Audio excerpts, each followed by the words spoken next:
പുതിയ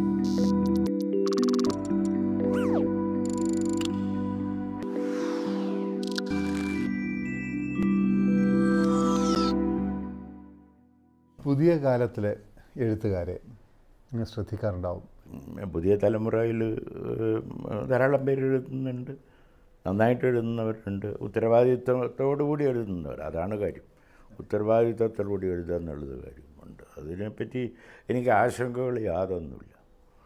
ആ പുതിയ തലമുറയെ സംബന്ധിച്ചിടത്തോളം ഒരു തരത്തിലുള്ള ആശങ്കകളില്ല. അവർക്ക് ഉത്തരവാദിത്വമുണ്ട് എന്ന് തന്നെയാണ് എനിക്ക് തോന്നിയിട്ടുള്ളത്. അതുപോലെ തന്നെയാണ് ചലച്ചിത്രം എടുത്താലും സിനിമയുടെ കാര്യം എടുത്താലും ഒരു വലിയ വിമർശനം ആര് പറയുന്നു എന്നതല്ല, വിമർശനമുള്ളത് സിനിമ ഒരു പുതിയ സിനിമകളെ പുതിയ കാലത്തിൻ്റെ സിനിമകൾക്കൊരു പേര് കൊടുത്തു, ന്യൂ ജനറേഷൻ ഫിലിം. അതിൻ്റെ പകരിൽ സാമ്പ്രദായികമായും പരമ്പരാഗതമായിട്ടും ചിന്തിക്കുന്നവർ അതിനെ പല രീതിയിൽ എതിർക്കുന്നു, വിമർശനങ്ങൾ ചൊരിയുന്നുണ്ട്.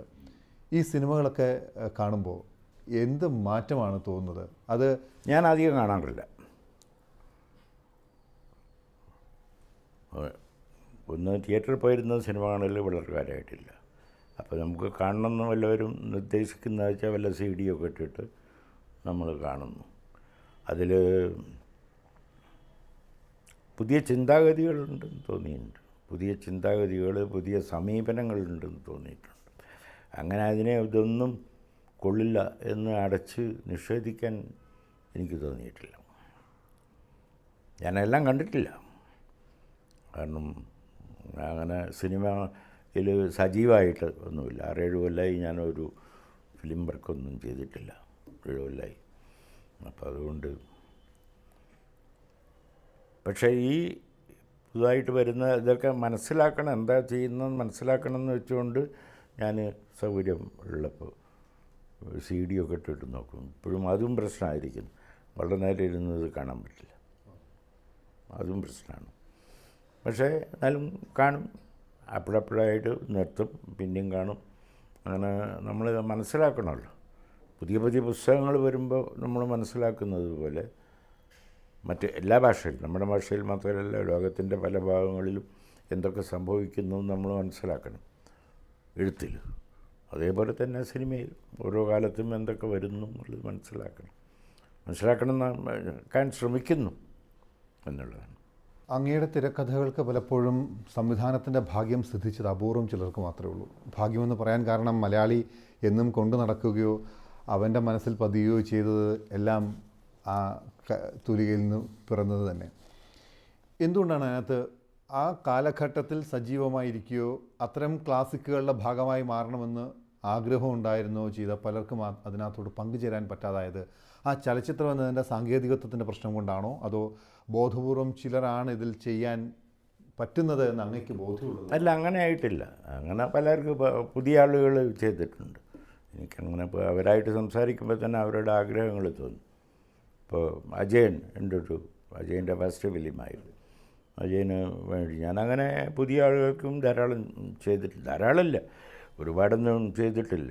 അപ്പോൾ അത് പക്ഷേ ചിലർ കൂടുതലായിട്ട് വന്നു കഴിയുമ്പോഴേക്ക് പിന്നെ വന്ന് നമ്മളിവിടെ ഒരു സ്നേഹപൂർവമായ സ്വാതന്ത്ര്യം നിർബന്ധം, അതുകൊണ്ടായിരിക്കും ചിലർക്ക് വേണ്ടി കൂടുതൽ വർക്ക് ചെയ്തിട്ടുള്ളത്. പ്രത്യേകിച്ച് ഹരിഹരൻ, അതിന് മുമ്പ് ശശി ഒരുപാട് പടങ്ങൾ ചെയ്തു.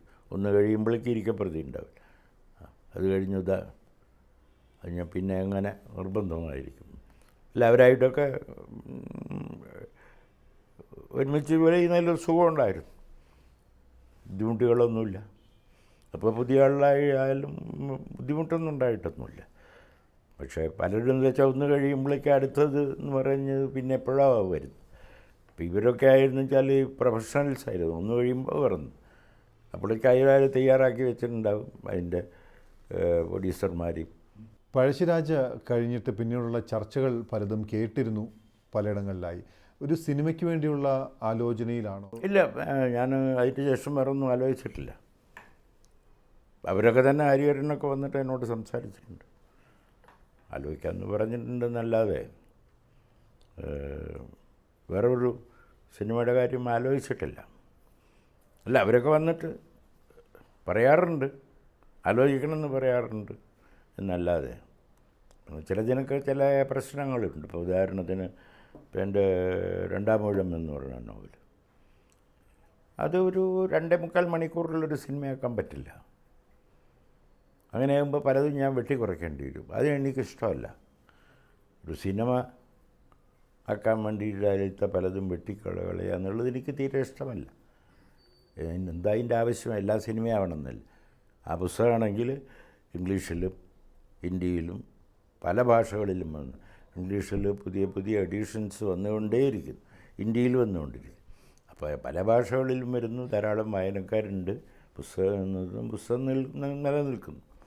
അപ്പോൾ അത് സിനിമ എന്നുള്ള ഒരു ആകർഷണം വെച്ചുകൊണ്ട് അത് വെട്ടിക്കുറയ്ക്കാൻ വെച്ചിട്ട് അതിൽ 2.5 മണിക്കൂറിലേക്ക് ഒതുക്കാൻ എനിക്ക് താല്പര്യമില്ല. അതുകൊണ്ടാണ് ആ പ്രോജക്റ്റൊക്കെ ആദ്യം ആലോചിച്ചുവെങ്കിലും പിന്നെ വന്നപ്പോൾ അത് പ്രയാസമാണെന്ന് തോന്നി. എനിക്ക് പ്രയാസമാണ്. കാരണം ഇപ്പോൾ ബാല്യം വിട്ടു, നടന്മാരെ അക്കോമഡേറ്റ് ചെയ്യാൻ വേണ്ടി അവരൊക്കെ ചെറുപ്പക്കാരായിട്ട് ആദ്യം നൽകി കൊണ്ടുവന്നു. ഈ മഹാഭാരതത്തിലെ വൈരാഗ്യം മുഴുവൻ ആരംഭിക്കുന്നത് ബാല്യത്തിലാണ്. ശത്രുത, പക ഒക്കെ വരുന്നത്. അപ്പോൾ ഇവരുടെ ബാല്യത്തിൻ്റെ സ്റ്റേജൊക്കെ നമ്മൾ ഒഴിവാക്കി. അങ്ങനെ അപ്പോൾ നമ്മളത് ചെയ്യുന്നത് ഒരു അനീതിയാണെന്ന് തോന്നി. അപ്പം അങ്ങനെയെല്ലാം സിനിമയാക്കണമെന്ന് നിയമമൊന്നുമില്ല. സൃഷ്ടിയുടെ കാര്യത്തിൽ ഈ കടുംപിടുത്തം പലപ്പോഴും കാണിച്ചിട്ടുണ്ടെങ്കിൽ അത് ഇതുകൊണ്ടാണോ? പൂർണ്ണതയ്ക്ക് ഉള്ള നിലപാടുകൾ എപ്പോഴും എടുത്തിട്ടുണ്ട്. അല്ല, അത് എന്തിനാ അതിൻ്റെ ആവശ്യം എന്ന് തോന്നുന്നു. ഇപ്പോൾ നമ്മൾ അതിലത്തെ എന്ത് പ്രലോഭനമാണ് ഉള്ളത്? ഇപ്പോൾ സിനിമ എന്ന് പറഞ്ഞാൽ കൂടുതൽ അതിൽ സാമ്പത്തികം ഉണ്ടായിരിക്കാം. പക്ഷേ അതല്ലാതെ തന്നെ ഇത് പല ഭാഷകളിലും വരുമ്പോൾ നമുക്ക് ആ സാമ്പത്തികമായ അതിൻ്റെ ഫലം വേറെ നമുക്ക് കിട്ടുന്നുണ്ടല്ലോ. അപ്പം അതിന് വേണ്ടിയിട്ട് നമ്മളത് ഈ സമയം എന്നൊക്കെ അതിന് വേണ്ടിയിട്ട് പിന്നെ നമ്മളുടെ ഇവിടുത്തെ മുമ്പ് ഇപ്പോൾ ഗോഡ് ഫാദർ 1, 2, 3, 4 ഒക്കെ വന്നു. നമ്മളിവിടെ അതേപോലെ തന്നെ 1, 2, 3 എന്നായിട്ട് ഇവിടെ സിനിമ എടുക്കുന്നൊരു രീതി വന്നിട്ടില്ല. 1, 2, 3 അങ്ങനെ ആ ഒരു രീതി വന്നിട്ടില്ല. അപ്പം അതിനെപ്പറ്റി ഞാൻ അതുകൊണ്ടാണ്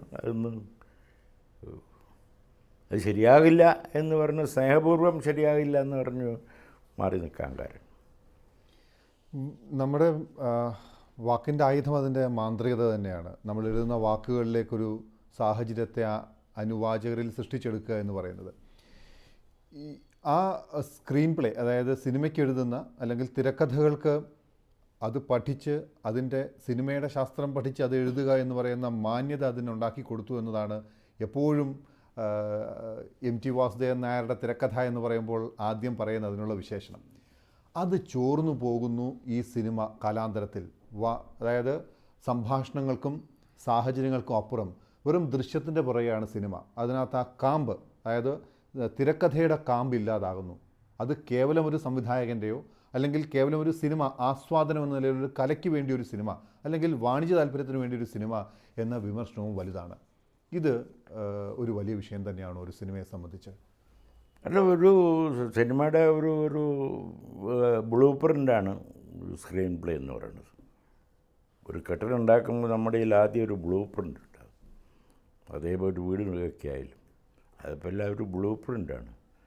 ആ ബ്ലൂ പ്രിൻറ്റിന് ഒരു പ്രാധാന്യമുണ്ട്. അത് നിശ്ചയമായിട്ടും ഒരു പ്രാധാന്യമുണ്ട്. അപ്പം അതുകൊണ്ടാണ് പിന്നെ അതിൽ എഴുത്തുകാരൻ്റെ ഒരു കോൺട്രിബ്യൂഷൻ എന്ന് പറയുന്നത് അതിലൊരു ലിറ്റററി എലിമെൻ്റ് ഉണ്ട്, സാഹിത്യത്തിൻ്റെ ഒരു അംശമുണ്ട്. അതുകൂടി അതിൽ ഉൾക്കൊള്ളിക്കാൻ അയാളൊരു ശ്രമം നടത്തുന്നു. അത് ആളുകൾ സ്വീകരിക്കുമ്പോൾ അയാൾക്കൊരു സന്തോഷം തന്നു. ആ സാഹചര്യത്തെ എല്ലാം ആ തിരക്കഥയിൽ ഒളിപ്പിച്ചു വെക്കുന്നിടത്താണ് അത് വ്യത്യസ്തമാകുന്നത്. സംവിധായകൻ്റെ പണി അങ്ങയുടെ തിരക്കഥയിൽ വളരെയേറെ കുറവാണ് എന്നൊന്നും പറഞ്ഞുകൂടാ. നമ്മൾ നല്ല ഒരു സംവിധായകൻ എന്ന് പറഞ്ഞാലാണ് ക്രിയേറ്റർ. ആ ക്രിയേറ്റർക്ക് വേണ്ട സാഹചര്യങ്ങൾ നമ്മൾ സൃഷ്ടിച്ചു കൊടുക്കുക എന്നുള്ളതാണ്. അത്